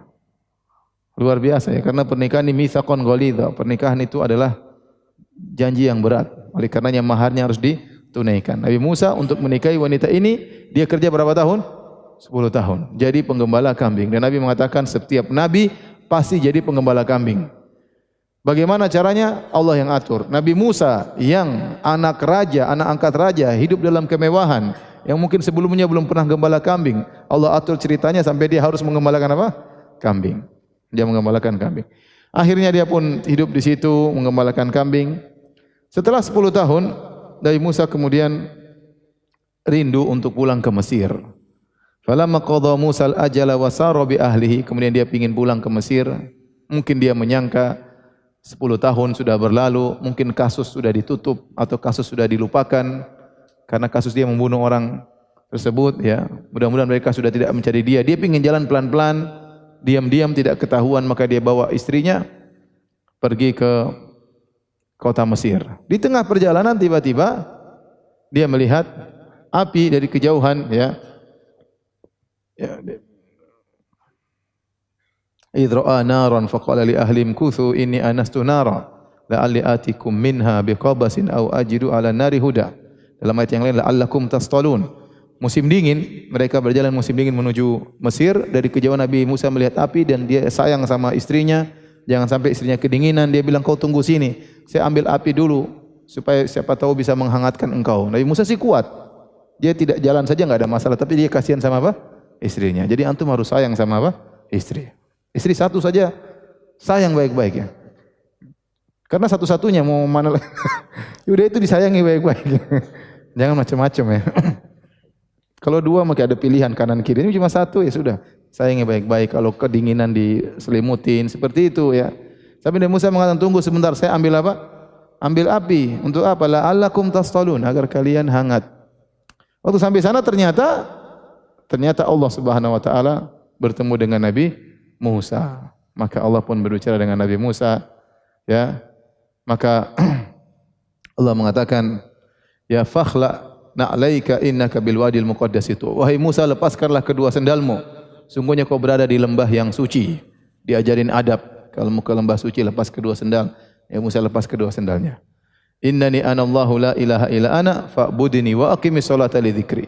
Wahai Musa, aku adalah Tuhan, tidak sembah yang berhak sembah kecuali aku, dan dirikan salat untuk mengingatku. Kemudian Nabi Musa ditanya oleh Allah Subhanahu wa taala, "Wa ma tilka bi yaminika ya Musa?" Wahai Musa, apa yang di tangan kananmu? Qala hiya asai, ini tongkat ya Allah. Nabi Musa mulai cerita, ini tongkatku. Ya ahusyu biha ala ghanami wa liya fiha ma'ir ukhra. Ini tongkat aku bertelekan ketika berjalan, aku untuk mencari rumputan buat kambingku, dan saya punya banyak keperluan lain dengan tongkat ini. Allah mengatakan, "Alqiha ya Musa." Wahai Musa, lemparkanlah tongkatmu. Fa alqaha, Musa lempar. Fa idza hiya hayatun tas'a, tiba-tiba tongkatnya berubah menjadi ular yang bergerak-gerak. Ya. Nabi Musa waktu lihat ular, Nabi Musa kabur ya. Apa? Walla mudbiran walam yuaqib. Jadi ini kan lempar tongkat. Tahu-tahu tongkatnya jadi ular. Nabi Musa bukan mundur begini, bukan gini. Langsung balik belakang, langsung kabur. Walla mudbiran, yaitu kata Allah balik begini, kabur, tidak noleh sama sekali begini-begini enggak. Saking takutnya.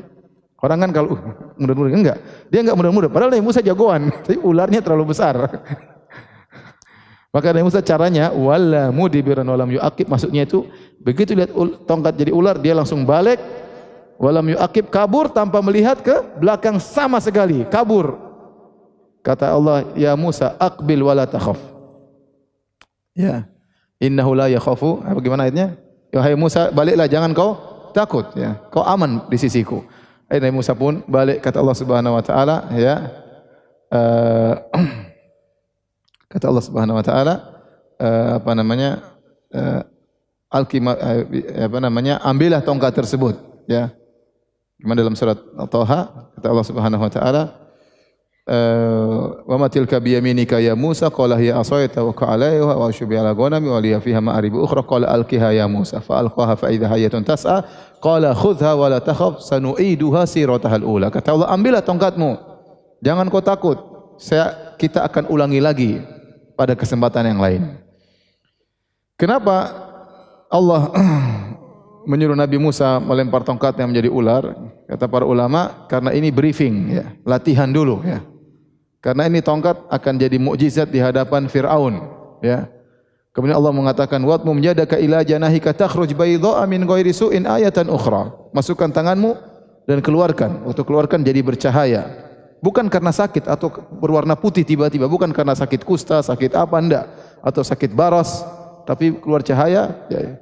Dan itu adalah mukjizat yang kedua, ya. Kata Allah, sanu'iduha siratahal ula, kami akan ulangi lagi kejadian ini. Karena Nabi Musa harus latihan dulu, karena dia akan berhadapan dengan Fir'aun. Fir'aun akan bilang, mana buktimu kau sebagai Rasul? Nih, pertama lempar tongkat, jadi ular. Kalau Nabi Musa lempar tongkat jadi ular, Nabi Musa juga kabur, wah, buyar semuanya. Jadi dia harus latihan dulu sebelumnya, briefing, ya, supaya nanti kalau ketemu Fir'aun, dia udah nggak takut, ya, karena sudah latihan apa sebelumnya. Kalau dia keluarkan tangan, kaget sendiri, loh, kok bisa begini ya, repot, buyar, sudah nggak jadi Rasul, ya. Jadi semua itu latihan dari Allah Subhanahu wa taala. Kemudian setelah Allah kasihkan dia mukjizat, baru Allah suruh dia berdakwah ke Fir'aun supaya dia tenang, yakin bahwasanya dia punya senjata, istilahnya hujah, untuk berhadapan dengan Fir'aun. Setelah itu Allah berkata, Nabi Musa masih bingung, ini apa ini? Kenapa tongkat jadi ular? Kenapa ada cahaya? Buat apa? Ternyata baru setelah itu Allah jelaskan, kata Allah, idhab ila fir'auna innahu tagha. Wahai Musa, pergilah kepada Fir'aun, dakwahi dia, sungguhnya dia telah melampaui batas. Itu Nabi Musa takut. Ini Nabi Musa ini kabur dari Fir'aun, suruh balik ke Fir'aun. Kenapa dia kabur 10 tahun? Takut ditangkap sama siapa? Fir'aun. Sekarang suruh balik kepada Fir'aun, ya, takut. Inni akhafu ayyaqtulun, aku khawatir mereka bunuh aku. Ya. Saya telah membunuh orang, ya Allah, saya telah melakukan kesalahan. Disitulah Nabi Musa kemudian berdoa dengan doa yang masyhur, ya. Rabbi shrah li sadri wa yassir li amri. Ya Allah, lapangkanlah dadaku. Wa yassir li amri, mudahkanlah urusanku. Yang paling penting dada lapang. Kalau seorang dadanya lapang, apapun yang dia hadapi mudah. Yang penting dadanya apa? Lapang. Setelah itu baru yang kedua, wa yassir li amri, mudahkanlah urusanku. Wa hlul 'uqdatam min lisani, hilangkan kekakuan dari mulutku, takut enggak bisa ngomong. Yafqahu qawli, agar mereka bisa mengerti apa yang aku sampaikan. Nabi Musa ingin berdakwah, kalau dia enggak pintar ngomong bahaya. Dia harus ngomong benar, teratur supaya orang bisa paham. Kalau dia ngomong repot. Dia harus ngomong yang teratur. Maka dia mengatakan wahlul 'uqdatam min lisani, hilangkan kekakuan dari lisanku. Yafqahu qawli, agar mereka bisa paham apa yang aku sampaikan. Kemudian dia minta tolong, jangan aku sendiri ya Allah. Waj'ali waziran min ahli Harun akhi. Ya Allah, utuslah Harun untuk menemaniku berdakwah. Dia adalah kerabatku, saudaraku. Ya. Dalam ayat yang lain kata Nabi Musa, wa Harunu akhi huwa afsahu minni risala. Ya. Ya Allah, sungguhnya Harun itu saudaraku, dia lebih pintar ngomong daripada aku. Ya. Nabi Musa takut, biar aja juru bicaranya Harun, jangan saya. Saya takut enggak bisa ngomong, nanti Fir'aun ngabisin saya. Sudah, biar Harun jadi apa? Juru bicara. Setelah itu kata Allah Subhanahu wa taala, ya, qala laqad utita su'laka ya Musa. Qad utita su'laka ya Musa. Permintaanmu telah dikabulkan. Dan kata para ulama, tidak ada orang punya jasa terbesar bagi saudaranya seperti Musa terhadap Harun. Bayangkan Nabi Musa begitu tinggi kedudukannya di sisi Allah, dia minta kepada Allah, ya Allah, jadikanlah Harun sebagai nabi. Allah angkat dia jadi nabi. Makanya kata Allah, wa kana indallahi wajihan. Sungguhnya Musa di sisi Allah itu berkedudukan di sisi Allah. Di antara bukti kedudukan Nabi Musa minta kepada Allah, ya Allah angkat kakakku jadi nabi. Diangkat enggak jadi nabi? Diangkat. Orang aja banyak berdoa, ya Allah jadikan anakku soleh. Enggak soleh-soleh. Tiap malam salat malam, ya Allah jadikan anakku hafiz Quran. Enggak hafal-hafal. Ya Allah, ini bukan cuma jadi orang soleh, jadi nabi. Bayangkan, Allah kabulkan. Tidak tanggung-tanggung, tolong jadikan kakakku nabi. Allah mengatakan, laqad utita su'laka ya Musa. Dikabulkan, Harun menjadi apa? Menjadi nabi. Ya. Kemudian Allah berkata, idhaba ila fir'auna innahu tagha. Wahai kalian berdua, Musa dan Harun, pergilah kepada Firaun, sungguhnya telah melampaui batas. Qala innana nakhafu an yafruta alaina aw ayatgha. Ya Allah, kami takut Firaun ini melampaui batas kepada kami, ya. Mereka berdua takut. Kata Allah, la takhafa innani ma'akum asma'u wa ara. Jangan takut kalian berdua, sungguhnya aku selalu mengawasi kalian, bersama kalian aku lihat kalian, aku mendengar apa yang kalian lakukan. Maka pergilah Nabi Musa bersama Harun menuju Fir'aun, dan ini perkara yang sangat menakutkan, ya. Sampai di sana, ya, maka Nabi Musa benar-benar berkata-kata dengan lembut sebagaimana pesan dari Allah Subhanahu wa taala, wa qula lahu qawlan layyina la'allahu yatadzakkaru aw yakhsha. Ucapkanlah kepada Firaun dengan perkataan yang lembut. Siapa tahu dia sadar, siapa tahu dia takut kepada Allah Subhanahu wa taala. Inilah pesan dari Allah. Maka Nabi Musa ketemu dengan Firaun, kemudian dia pun mendakwahi Firaun. Dialog antara Musa dan Firaun indah dalam surat Asy-Syu'ara Allah sebutkan, ya. Tapi waktunya enggak ada. Intinya bagaimana Nabi Musa berhujjah melawan Firaun, dan Firaun ternyata pintar ngomong, ya. Firaun pintar ngomong. Kata Firaun, alam nurabbika fina walida. Wahai Musa, ente mau dakwahi saya. Ente dulu yang pelihara siapa? Saya. Ente dulu, ya. Kau sekarang lupa dengan kebaikanku. Ente dulu kurang ajar Musa. Ente bunuh anak buah saya. Sekarang mau jadi ustadz dakwahi saya. Intinya Firaun pintar ngomong. Itu yang ditakutkan oleh apa? Nabi Musa. Ternyata waktu Nabi Musa sudah sampai di depan Firaun sama Harun, yang ngomong siapa? Jubirnya siapa? Harun atau Musa? Musa. Padahal Nabi Musa mengatakan, akhi Harun huwa afsahu minni lisana. Saudaraku Harun ini lebih pintar ngomong, tapi begitu sampai ketemu Firaun, yang ngomong Nabi Musa. Kenapa? Dia sudah tawakal kepada Allah Subhanahu wa taala. Harun diam-diam aja. Yang ngomong siapa? Nabi Musa. Tadinya enggak pede, tahu-tahu jadi apa? Pede, ya. Makanya kalau ada orang anak kita takut, sudah maju aja. Kamu ingat Nabi Musa? Insyaallah pede. Sudah suruh berangkat. Tawakal sama Allah Subhanahu wa taala. Intinya akhirnya, ya, di dalam ayat ini, ya, Allah katakan, lihat halaman 71, hal ataka hadithu Musa. Apakah telah sampai kepadamu kisah Nabi Musa? Idz nadahu rabbuhu bil wadil muqaddasi tuwa. Tatkala Tuhannya memanggilnya lembah suci, yaitu lembah tua. Idhhab ila fir'auna innahu tagha. Pergilah kepada Firaun, sungguhnya dia telah melampaui batas. Ya. Faqul hal laka ila an tazakka. Katakanlah, wahai Firaun, apakah kau mau mensucikan dirimu? Wa ahdiyaka ila rabbika fatakhsha. Dan aku akan menunjukkan jalan kepadamu, aku bimbing engkau, maka kau pun takut kepada Rabbmu. Jadi kata para ulama, antum lihat halaman 74 sampai 75. Jadi Allah pesan kepada Nabi Musa dan Harun, faqula lahu qawlan layyina. Ucapkanlah kepada Firaun perkataan yang lembut. Ini contohnya dalam surat An-Nazi'at, bagaimana ayat 18 sama 19. Nabi Musa mengucapkan kata-kata yang halus kepada Firaun. Lihat, pertama, Nabi Musa tidak mengucapkan kepada Firaun dalam bentuk perintah. Dia tidak berkata, wahai Firaun, taatlah kepadaku. Kalau kau tidak taat, neraka jahanam untukmu. Enggak, dia enggak ngomong begitu. Ya. Ente bid'ah terus, syirik terus, go to hell, neraka jahanam. Enggak. Nabi Musa, ini Firaun, dia bukan hadapi orang biasa. Ini Tuhan, ini ngaku sebagai apa? Tuhan. Orang paling brengsek di alam semesta ini siapa? Firaun. Tidak ada yang mengalahkan kejahatannya, tidak ada yang mengalahkan kebangsatannya. Tetapi, ya, Nabi Musa tidak emosi, kemudian tidak meledak-ledak, tidak kemudian karena ingin bernahi mungkar kemudian ngamuk, enggak. Dia sesuai dengan perintah Allah. qaulan layyinan, perkataan yang lembut. Maka dia waktu menawarkan dakwah kepada Fir'aun benar-benar dengan kelembutan. Maka dia tidak mengatakan, Fir'aun, ente taubatlah, kalau enggak ente masuk neraka, enggak. Tapi dia menyampaikan kepada Fir'aun dengan tawaran, hallaka ila an tazakka, maukah engkau mensucikan dirimu? Dia tidak bilang, maukah aku sucikan dirimu? Maukah aku bersihkan dirimu dari dosa-dosa? Tapi dia sandarkan perbuatan kepada Fir'aun. Kalau kau mau mensucikan dirimu, silakan sucikan apa? Dirimu. Ya.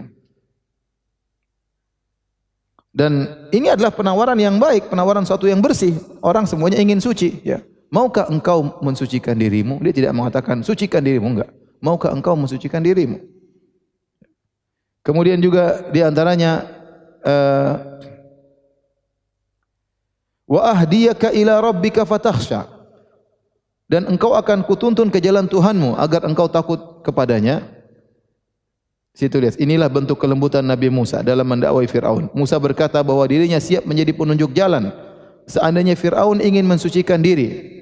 Hal ini seperti seorang yang berkata kepada orang lain, aku siap menunjukkan kepadamu lokasi harta selanjutnya. Silakan engkau mengambil harta tersebut sesuka hatimu. Jadi Nabi Musa seakan-akan menawarkan dirinya, kalau kau mau, saya siap menjadi penolongmu, saya siap menjadi penunjuk jalanmu. Ini sesuatu yang sangat apa? Yang sangat halus di hadapan Fir'aun. Kemudian Nabi Musa juga berkata, ila rabbika, ya. Hendaknya kau kembali kepada Tuhanmu. Kau punya Tuhan yang sayang kepadamu. Kata para ulama, seperti seorang misalnya membangkang kepada ibunya, maka dia berkata, kembali kepada ibumu. Ibumu kan yang merawatmu, ibumu yang sayang kepadamu. Maka Musa ingatkan, wahai Fir'aun, kau punya Rabb. Rabb itu apa? Yang mengatur, yang menciptakanmu, yang berikan kau rezeki, yang berikan engkau singgasana, yang berikan engkau kekuatan. Kembalilah kepada Rabbmu. Ini ajakan yang lembut dari Nabi Musa. Kemudian Musa berkata, fatakhsha, ya. Jika engkau mendapat petunjuk dari Rabbmu, lalu engkau semakin mengenal Rabbmu, tentu kau akan takut kepada Rabbmu. Jadi ini semua kata-kata yang lembut dari Nabi Musa kepada Fir'aun. Makanya tatkala disebut dalam suatu riwayat ada seorang dai, dia pun datang kepada seorang khalifah, kemudian dia berkata-kata kasar.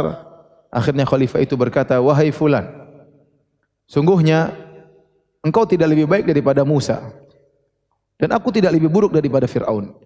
Engkau dai tidak lebih baik daripada Nabi Musa, dan aku tidak lebih buruk daripada Fir'aun. Tetapi Allah menyuruh Musa berkata kepada Fir'aun, faqula lahu qaulan layyina, kata-kata yang lembut. Kenapa kau tidak bisa lembut kepadaku? Ya. Maka dai tersebut pun terdiam. Ya. Oleh karenanya, yang penting bukan hanya menyampaikan hujah. Kita berdoa, yang penting saya sampaikan. Mau iman enggak urusan, bukan begitu. Tapi bagaimana Anda menyajikan hujah tersebut? Bagaimana Anda menyajikan kajian tersebut? Itu yang lebih penting. Karena tujuan kita bukan sekedar menegakkan hujah, kita ingin orang semua beriman. Kalau kita sudah menyajikan dengan sebaik-baiknya, dengan selembut-lembutnya, ternyata orang tidak beriman, ya itu sudah urusan Allah Subhanahu wa taala. Karena sebagian orang mengatakan, udah yang penting ente sampaikan aja. Yang penting sudah sampaikan, terus ente kabur sudah. Mau kafir mau apa terserah gitu. Ya. Yang penting ente sudah tegakkan hujah. Bukan masalah tegakkan hujah, tapi bagaimana Anda menyajikan hujah tersebut. Makanya tidak semua orang bisa menjadi dai, tidak semua orang berhak menjadi apa?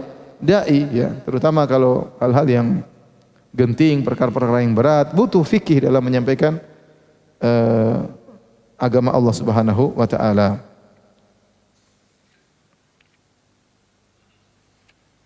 Taib.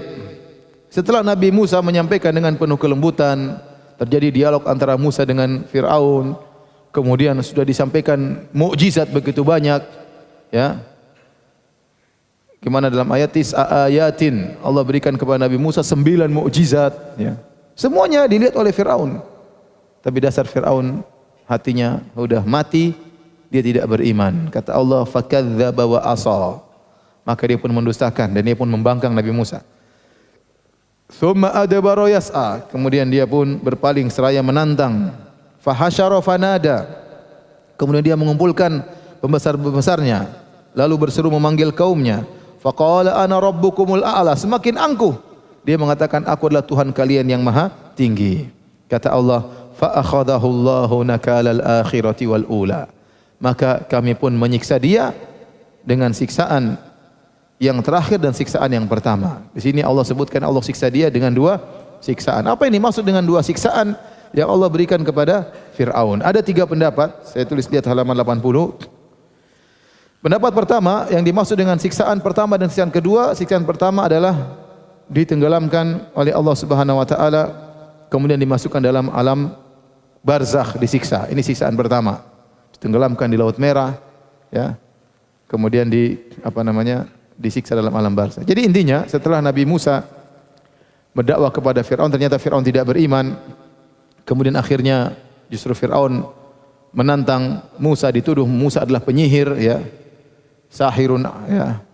Alim, ini seorang penyihir yang sakti, ya Musa ini. Akhirnya Fir'aun ngundang para penyihir. Dipanggillah seluruh penyihir. Semua penyihir datang.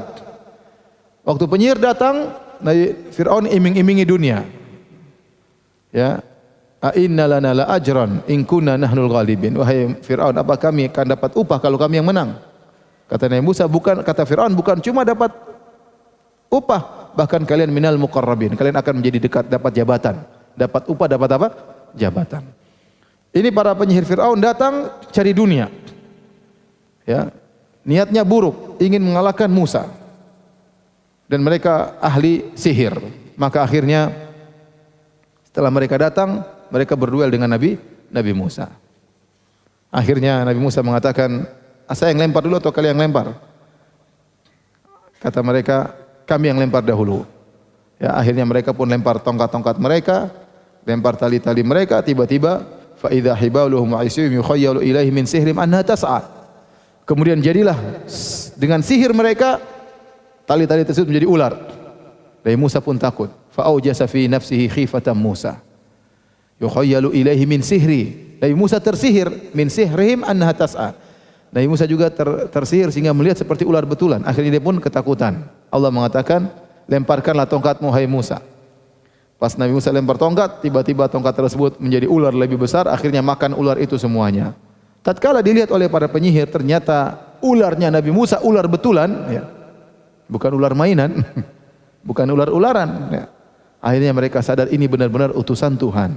Faulqiyas saharatu sujada. Akhirnya mereka pun sujud dan beriman. Qalu amanna bi rabbi Haruna wa Musa. Kami beriman kepada Allah, Tuhannya Harun dan Tuhannya Musa. Fir'aun pun ngamuk waktu itu. Ini kalian tuh saya datangkan untuk mengalahkan Musa. Sekarang kok jadi mengikuti apa? Musa. Ya. Akhirnya Fir'aun pun ngamuk, ya. Fir'aun mengatakan, saya akan la usallibannakum. Aku akan salib kalian, aku akan bunuh kalian. Kata mereka, enggak ada masalah, kami hanya ingin diampuni dosa-dosa kami oleh Allah Subhanahu wa taala. Faqdi ma anta qad, innama taqdi hadhil hayatad dunya. Silakan lakukan apa yang kau lakukan. Kalau kau ingin bunuh kami, kehidupan kami dunia akan selesai. Di akhirat masih panjang. Kami ingin diampuni oleh Allah Subhanahu wa taala. Akhirnya mereka dibunuh pada penyihir tersebut dan mereka langsung masuk apa? Masuk surga, ya, dengan izin Allah Subhanahu wa taala. Subhanallah. Kalau Allah berkehendak kebaikan, ya, ada saja jalannya. Bayangkan mereka para penyihir bertahun-tahun dalam kesyirikan, datang bertemu dengan berduel dengan Musa untuk mencari dunia, untuk mencari kedudukan. Ternyata Allah kasih hidayah, di titik-titik kritis mereka dapat hidayah. Beriman belum sampai satu siang, dibunuh, mati, langsung masuk apa? Surga. Masya Allah. Kalau Allah ingin kasih hidayah, terserah Allah Subhanahu wa taala. May yahdihillahu fala mudhillalah. Barang siapa yang Allah kasih hidayah, tidak ada yang bisa menyesatkannya. Bahkan penyihir yang datang untuk melawan utusan Tuhan, tetap saja Allah kasih hidayah, tidak ada yang bisa menghalanginya. Fir'aun mengatakan, ya, inna hadza lakabirukum alladzi 'allamakumus sihr. Memang ini Musa ini guru kalian rupanya. Jadi apa? Fir'aun bilang Musa itu gurunya para tukang sihir. Intinya akhirnya Fir'aun tidak beriman. Setiap Nabi Musa mendatangkan mukjizat katanya penyihir. Ada mukjizat lagi, memang sihir, tukang sihir. Ada mukjizat lagi, memang sakti. Selalu begitu. Semua mukjizat dibilang apa? Sihir. Akhirnya sudah lama kelamaan mereka terus menyiksa Bani Israel. Akhirnya Allah menyuruh Nabi Musa untuk kabur dari Mesir. Fa asri bi ibadi. Pergilah wahai Musa bawa hamba-hambaku. Maka Nabi Musa keluar di malam hari. Keluar pagi-pagi, Fir'aun sadar, mana Bani Israel? Kok kosong? Kampungnya kosong. Ternyata sudah kabur. Akhirnya dia pun mengumpulkan seluruh pasukannya, kemudian dia pun mengejar Musa dan anak buahnya. Dan sampailah di depan Laut Merah, akhirnya Allah tenggelamkan Fir'aun dan bala tentaranya. Ya, itulah ditenggelamkan di Laut Merah disebut dengan azab yang pertama. Azab yang kedua di neraka Jahannam. Ya, wa yauma taqumus sa'atu adkhilu ala fir'auna asyadal azab. Dan jika telah tiba hari kiamat, masukkanlah Fir'aun dan pengikutnya kepada azab yang lebih pedih. Inilah azab pertama, azab kedua. Pendapat yang kedua yang dimasukkan dengan azab pertama adalah azab karena Fir'aun mengatakan, ya ayyuhal mala'u ma alimtu lakum min ilahin ghairi. Wahai anak buahku, aku tidak tahu ada Tuhan selainku. Ya. Azab yang kedua, tatkala dia mengatakan, ana rabbukumul a'la, aku Tuhan yang kalian yang paling tinggi. Jadi ternyata Allah kasih azab dua karena dua kesalahan. Kesalahan pertama mengaku sebagai Tuhan, kesalahan kedua mengaku sebagai Tuhan yang tertinggi. Ini dalil bahwasanya Allah Subhanahu wa taala kalau mengazab bukan cuma perbuatan, perkataan juga dihisap oleh Allah. Keyakinan juga dihisap oleh Allah Subhanahu wa taala. Dan Allah kalau sudah mengazab detail. Perkataan Fir'aun yang begini ada azabnya. Perkataan Fir'aun yang begini juga ada azabnya. Hati-hati, ya. Maka keyakinan diazab bisa jadi keyakinan yang salah. Dengan keyakinan salah Allah mengazab, dengan perkataan yang salah juga Allah mengazab. Pendapat yang ketiga, siksaan pertama akibat pendustaannya dan siksaan kedua adalah perkataannya, aku adalah Tuhan kalian yang maha tinggi. Ini tiga pendapat disebut oleh para ahli tafsir. Kata Allah Subhanahu wa taala, inna fi dzalika la'ibratan liman yakhsha. Sungguhnya pada yang demikian itu terdapat pelajaran bagi orang yang takut kepada Tuhannya. Selesai biografi Fir'aun. Masuk pada paragraf berikutnya.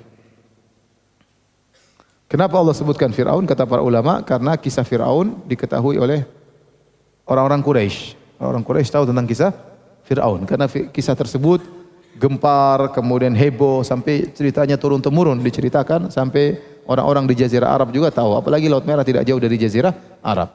Sehingga Allah sebutkan Fir'aun tentang kisahnya bagaimana dia binasa, sebagai pelajaran bagi kalian wahai orang-orang musyrikin Arab, agar kalian bertakwa kepada Allah dan jangan kalian mengingkari Rasul yang diutus kepada kalian. Setelah itu Allah berfirman, a antum asyaddu khalqan amis sama banaha. Apa kalian lebih dahsyat penciptaannya ataukah langit? A antum asyaddu khalqan amis sama asyad. Maksudnya demikian. Apakah kalian lebih hebat penciptaannya ataukah langit? Tentunya langit lebih hebat. Lebih dahsyat, lebih besar, lebih kokoh, lebih megah, lebih tahan lama. Kalian sebentar kemudian tua, kemudian mati, selesai. Ya. Lebih hebat langit. Ya. Yang di dalam langit berbagai macam benda-benda langit. Ya. Banaha, Allah bangun langit tersebut. Rafa'a samkaha fasawwaha, Allah sebut tentang kehebatan langit. Maka Allah Subhanahu wa taala meninggikan bangunannya, menyempurnakannya. Wa aqtasha ilailah wa akhraja duhaha. Allah jadikan di langit ada gelap gulita, ada terang benderang. Ya. Wal ardu ba'da dzalika dahaha. Kemudian setelah itu bumi dia hamparkan, akhraja minha ma'aha wa mar'aha. Allah keluarkan dari bumi tersebut mata airnya, Allah keluarkan tumbuhannya, wal jibala arsaha, gunung-gunung yang Allah pancangkan, mata'allakum wa li'an'amikum, sebagai kesenangan untuk kalian dan binatang ternak kalian. Jadi seakan-akan Allah berkata, langit ini hebat dan kalian mengaku mengetahui aku yang telah menciptakan langit. Nah, untuk membangkitkan kalian sangat mudah. Membangkitkan kalian sangat mudah. Menciptakan langit saja bisa. Untuk membangkitkan kalian lagi kenapa susah? Meskipun kalian sudah menjadi tulang belulang, meskipun tulang kalian sudah menjadi tanah, kalau aku bangkitkan mudah. Karena menciptakan kalian tidak lebih susah daripada, ya, bagi Allah sama saja. Ditinjau dari makhluknya, maka langit lebih dahsyat daripada kalian. Dalam proses penciptaannya semua sama bagi Allah, tidak ada yang susah. Tinggal kun fayakun. Setelah itu masuk paragraf berikutnya tentang hari kiamat. Kata Allah Subhanahu wa taala, "Fa idza ja'atit tamatul kubra," jika telah datang malapetaka yang besar. At-tamah salah satu nama dari hari kiamat adalah tamah. At-tamah itu artinya suatu musibah yang meluas. Tidak ada yang terlewatkan, akan menimpa semuanya. Itu namanya tamah. Tamah itu tidak ada yang lolos. Semuanya kena musibah ini. Oleh karena kalau sudah tiba hari kiamat semuanya kena, enggak ada cuma musibah di Indonesia, di Saudi enggak, atau di luar negeri kena, di tanah air enggak. Kalau sudah hari kiamat, tamah mengenai seluruhnya, enggak ada yang bisa lolos. Maka Allah namakan dengan tamah al-kubra, musibah yang besar, malapetaka. Pada hari itu yauma yatadzakkarul insanu ma sa'a. Jika tiba hari tersebut, maka manusia akan ingat seluruh yang pernah dia lakukan. Sekarang kita lupa dengan dosa-dosa yang kita lakukan, bahkan juga kebaikan kita lupakan. Ya, kebaikan kita lupa, apalagi dosa-dosa. Tetapi ingat, semuanya dicatat. Kata Allah, ahsahullahu wa nasuh. Allah catat dan mereka lupa. Allah catat dan mereka apa? Lupa. Dan kenyataan kita kalau ditanya tentang maksiat, kita sudah banyak yang lupa. Kalau saya tanya sama antum saja, berapa orang sudah antum gibahi? Antum masih lupa kan? Siapa yang pernah gibahi? Mau di list terlalu banyak. Banyak. Terus model gibah apa yang antum cerita? Oh, saya ingat Ustaz, saya pernah gibahi si fulan. Apa yang ente gibahi? Ente juga udah lupa. Saya ngomongin apa dia waktu itu? Udah lupa. Saking banyaknya. Kalau tanya lagi, siapa aurat cewek yang pernah Anda lihat? Waduh, repot. Terlalu sering buka YouTube, repot. Yang lihat rambut cewek, lihat paha cewek, lihat ya dadanya cewek. Begitu banyak kita lihat, sudah kita lupakan. Tapi tidak terlupakan oleh Allah Subhanahu wa ta'ala. Waliyadzubillah. Jadi semuanya kita lupa, nanti pada hari kiamat dibuat ingat. Yauma yatadzakkarul insanu ma sa'a. Manusia akan ingat seluruh yang dia lakukan. Kata Allah, burrizatil jahimu liman yara. Maka neraka dengan jelas terlihat ya kepada orang yang melihat, kepada penghuni neraka akan melihat neraka. Neraka akan dihadirkan pada hari tersebut. Kata Allah, kata Nabi sallallahu alaihi wasallam, yu'ta bi jahannama yauma idzin laha sab'una alfa zimamin ma'a kulli zimamin sab'una alfa malakin yajrunahu. Dihadirkan neraka jahanam. Kata Allah, waji'a yauma idzin bi jahannam. Pada hari tersebut neraka jahanam dihadirkan. Jadi neraka sudah ada. Neraka sudah ada, surga pun sudah ada. Tetapi neraka akan dihadirkan, ditarik untuk dihadirkan di hadapan orang-orang kafir, ya, orang-orang yang akan disiksa di neraka.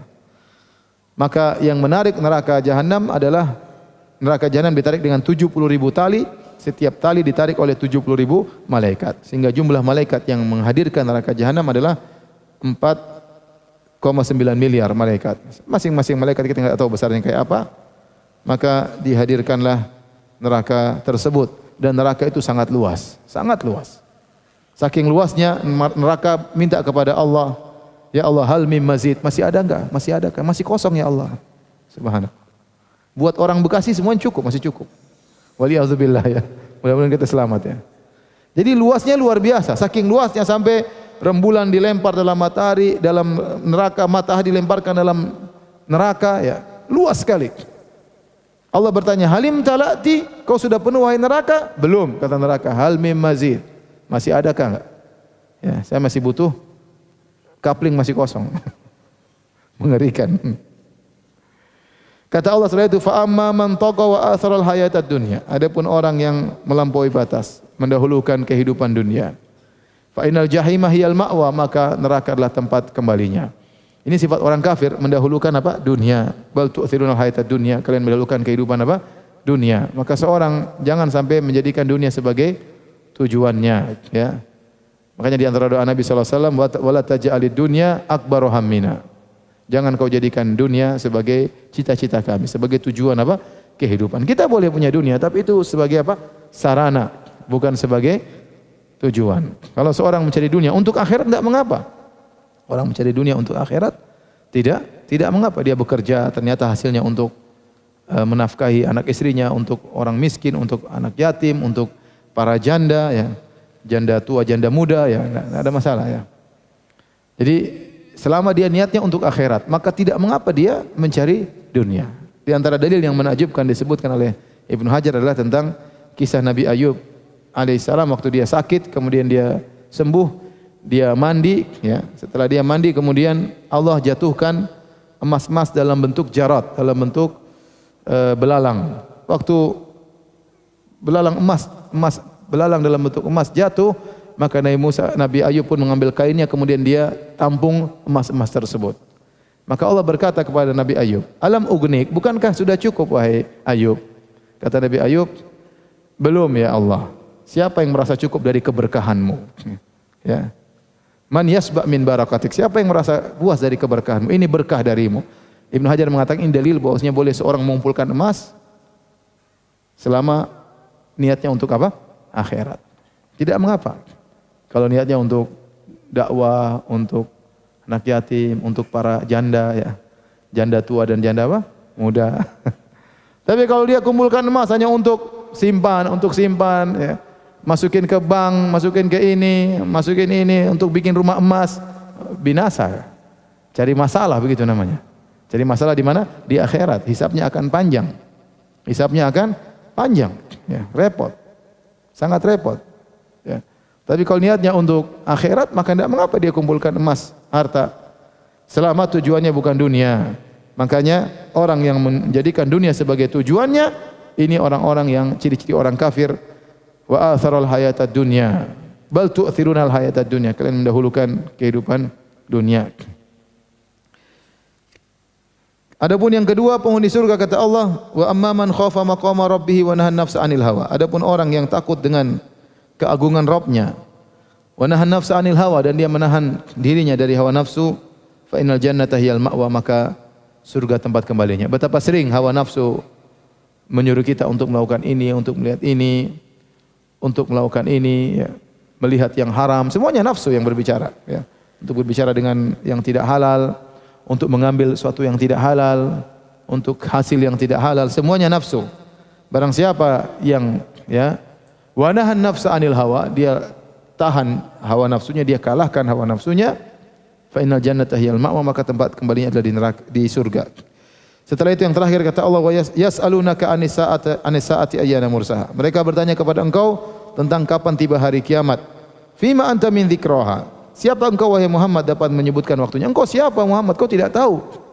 Mereka tanya kepada engkau kapan hari kiamat, kau tidak tahu. Jangankan engkau, Jibril pun tidak tahu. Makhluk yang sangat dekat dengan Allah, malaikat Jibril yang di langit pun tidak tahu kapan hari kiamat, apalagi Nabi sallallahu alaihi wasallam. Ila rabbika muntahaha. Urusan hari kiamat urusan Allah Subhanahu wa taala. Ya.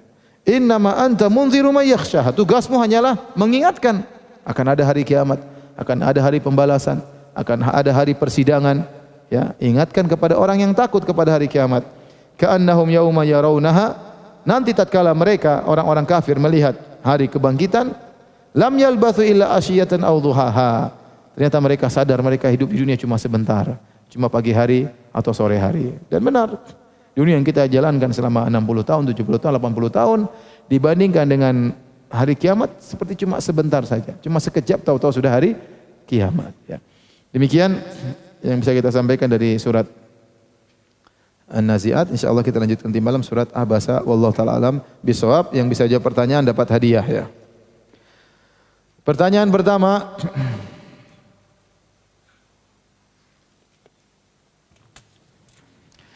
kenapa Nabi Musa diketahui memiliki sifat kuat dan amanah? Siapa yang bisa jelaskan? Ya, silakan. Berdiri. Pakai mic. Sebutkan nama dan tanggal lahir.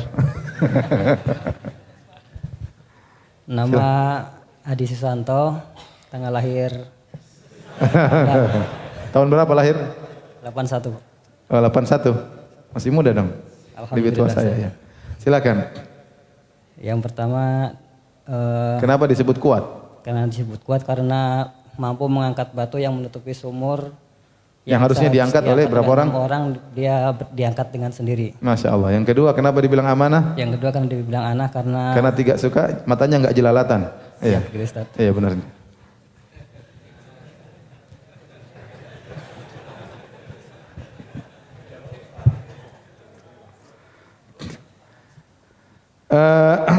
Pertanyaan kedua,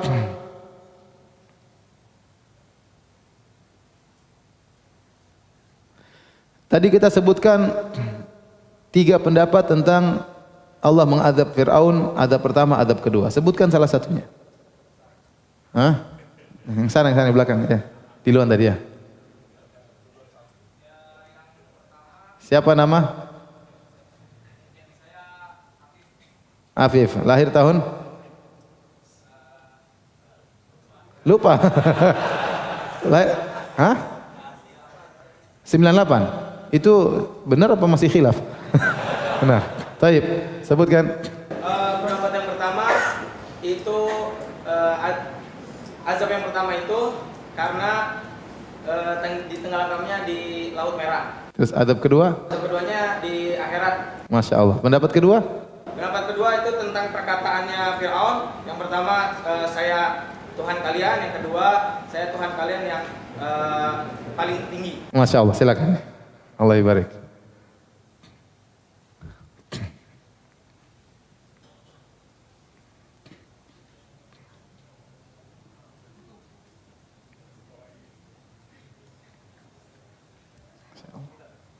Sembilan delapan. Jangan kurangi umurnya. 98 jadi 89 berapa tahun tuh? 9 tahun. Baik, pertanyaan ketiga.